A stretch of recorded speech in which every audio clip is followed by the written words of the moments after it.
tunashukuru. Lakini pia basi tunashukuru sana kwa maelekezo ambayo umetoa, ambayo basi yanatakiwa hawa wenye mavazi mekundu ambao basi watakuwa ni walinzi na watetezi, kwamba huu msalaba ambao kwa vyote huko ndani ya gari utakuwa salama, na kwa vyote yatafanyika yale yanayohitajika na yanayotakiwa.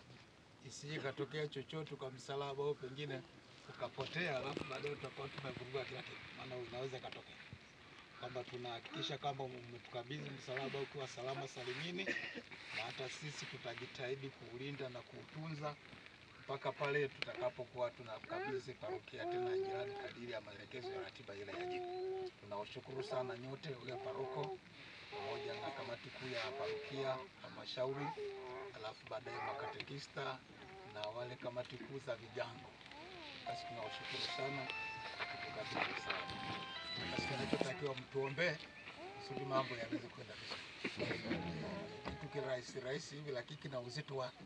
Ni tukio la imani, na kama tukio la imani basi semina zetu zitukomaze na kutuunda kusudi baadaye tuweze kweli hiyo imani tuipokea, tuilinde, tuidumishe, tuitetee na tuieneze kwa wengine, kusudi baadaye mwisho wa safari yetu Kristo kama alivyokaa pale alitukomboa.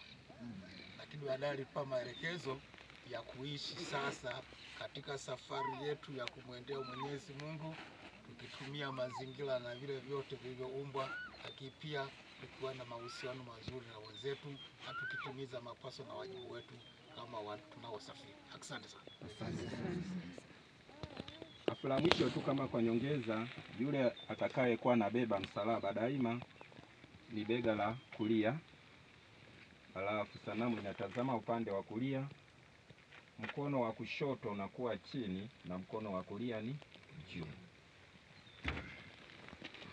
Basi nadhani kwa sasa niongokee mimi niufikisha. Haya, utupe baraka kwanza. Tunakuachia hapo.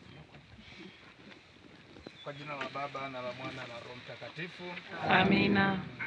Mungu Baba Mwenyezi, tunakushukuru sana kwa wema, karimu na ufadhili wako katika hija ya msalaba. Baada ya kuwa wenzetu wamekamilisha tendo hilo katika parokia ya Kaning'ombe, sasa wanakabidhi parokia Mrolo tukiwa mpakani hapa.